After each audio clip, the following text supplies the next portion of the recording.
बात करेंगे resistance breakout पे कि रेजिस्टेंस ब्रेकआउट्स किस तरह से होते हैं और किस तरह से हमें वहाँ पे ट्रेड लेना चाहिए।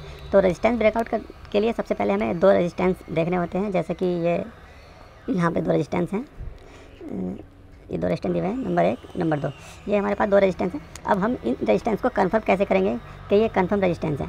कन्फर्म रेजिस्टेंस के लिए हमें सबसे पहले यहाँ पे वन डे का चार्ट देखना होता है कि वन डे के चार्ट पे यहाँ पे रेजिस्टेंस है या नहीं। वन डे के चार्ट पे रेजिस्टेंस को ब्रेकआउट तभी माना जाता है जब स्टॉक्स अप ट्रेंड में हो, जैसे कि यहाँ पे एक अप ट्रेंड में है, अप ट्रेंड में स्टॉक होगा तभी वो अप ट्रेंड में ब्रेकआउट देगा। अगर ये स्टॉक यहाँ पे अप ट्रेंड में ना होकर डाउन ट्रेंड में होता तो हम अप ट्रेंड ब्रेकआउट का ट्रेड यहाँ पर नहीं करते, जैसा कि यहाँ पे।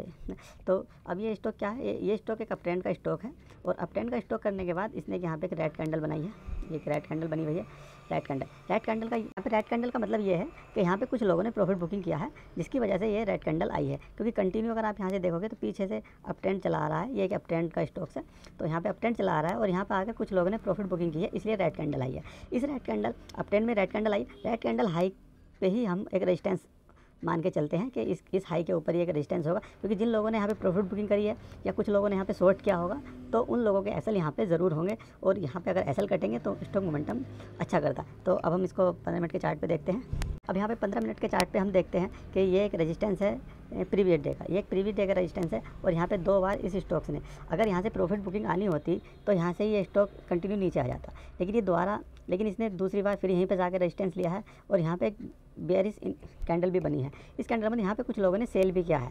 अब जिन लोगों ने यहाँ पे सेल किया होगा तो उनके एसल यहाँ पे लगे होंगे और जब ये यहाँ से इस जोन को निकालेगा तो यहाँ से एक अच्छा प्रॉफिट देगा।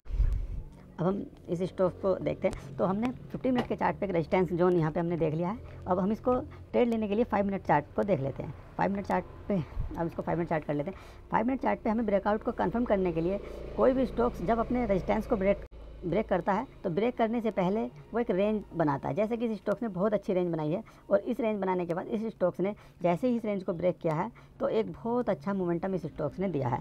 वन वे इस स्टॉक्स ने बहुत अच्छा मोमेंटम यहाँ से दिया है। तो ब्रेकआउट करने से पहले सबसे पहले स्टॉक्स को एक रेंज बना लेनी चाहिए और रेंज बनाने के बाद स्टॉक्स यहाँ से ब्रेकआउट करना चाहिए। और ये स्टॉक्स अगर ये स्टॉक्स यहाँ से ना आकर के यहाँ से सीधा यहाँ से आता और इसी तरह से ब्रेकआउट करके चला जाता तो यहाँ पे ये ट्रेड इतना अच्छा नहीं चल पाता। तो यहाँ से सीधा निकल जाता तो यहाँ से इतना अच्छा ब्रेकआउट ये स्टॉक्स नहीं दे पाता। इसलिए स्टॉक्स जब भी ब्रेकआउट दे तो हमें ट्रेड तभी लेना है जब वो अपने रेजिस्टेंस के पास आके कुछ वेट करे, वेट करने के बाद यहाँ से निकले तभी हमें यहाँ से एक ट्रेड लेना है। आइए हम एक और स्टॉक्स यहाँ पे देखते हैं। प्रॉपर्टी स्टॉक्स ने भी इसी तरह का एक पैटर्न बनाया है। ये स्टॉक्स भी एक अप ट्रेंड का स्टॉक्स है, देखिए ये स्टॉक भी एक अप ट्रेंड का स्टॉक्स है और यहाँ पे भी प्रॉफिट बुकिंग आई है। इस तभी मार्केट ने यहाँ से रिजेक्शन किया है। देखो ये रिजेक्शन हुआ है, रिजेक्शन के बाद हमें ये पता चल गया, हमें ये कंफर्म हो गया कुछ लोगों ने यहाँ पे सेल किया है और जिन लोगों ने यहाँ पे सेल किया है उनके यहाँ पे एसल ज़रूर होंगे। तो अब आइए हम इसको 15 मिनट का चार्ट देखते हैं। 15 मिनट चार्ट है। 15 मिनट चार्ट पे इस स्टॉक्स ने पहली बार यहाँ पे रेजिस्टेंस लिया, रेजिस्टेंस होने के बाद नीचे आया, नीचे होने के बाद दूसरी बार रेजिस्टेंस लिया और दूसरी बार एक रेंज बना के यहाँ से एक ब्रेकडाउन करता है। इसका मतलब ये हुआ कि यहाँ पे कुछ लोगों ने इसको सेल किया है और उनके एसल इस जोन पर होंगे। तो अब हमें यहाँ पे क्या करना है, जब भी ये स्टॉक्स अगली बार इस जोन के पास आए, जब भी ये स्टॉक्स अगली बार इस जोन के पास आता है, अब ये स्टॉक्स गैप डाउन ओपन होता है और धीरे धीरे करके ये इस तरह से प्राइस एक्शन बनाता हुआ अपने रेजिस्टेंस जोन के पास पहुंच जाता है। रेजिस्टेंस जोन के पास पहुंचने के बाद जो कंडीशन हमें चाहिए होती है वो कंडीशन इस स्टॉक्स ने यहाँ पे बनाई है। ब्रेकआउट करने के बाद ही हमें यहाँ पे एक ट्रेड लेना है। इस रेंज को ब्रेकआउट करने के बाद यहाँ पे ट्रेड लेना। अगर ये स्टॉक इस रेंज को ना बनाकर सीधा ही यहाँ पे ब्रेकआउट कर देता तो हम यहाँ से ट्रेड नहीं लेते। तो एक अच्छी रेंज बनाई है और रेंज बनाने के बाद एक अच्छा ब्रेकआउट दिया है, तो इसे कंफर्म करने के लिए यहाँ पे एक रेंज का बनना बहुत ज़रूरी होता है जो रेंज की इसने बनाई हुई है।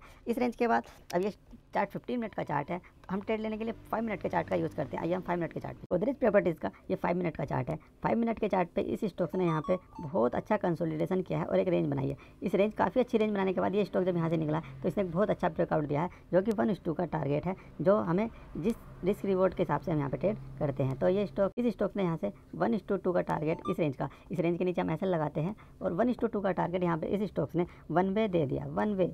तो रेजिस्टेंस जब भी हम लोग ट्रेड करते हैं तो जब भी कोई स्टॉक्स 2 बार रेजिस्टेंस बनाए, ये रेजिस्टेंस अप ट्रेंड में होना चाहिए ना कि डाउन ट्रेंड में। जब ये रेजिस्टेंस अप ट्रेंड में होगा और स्टॉक द्वारा यहाँ पे आकर रेंज बनाएगा और इस रेंज को जैसे ही निकालेगा हमें यहाँ पे बाई करना है और इस रेंज के नीचे ऐसा लगाना है और 1:2 के टारगेट के लिए हमें यहाँ पे वेट करना है।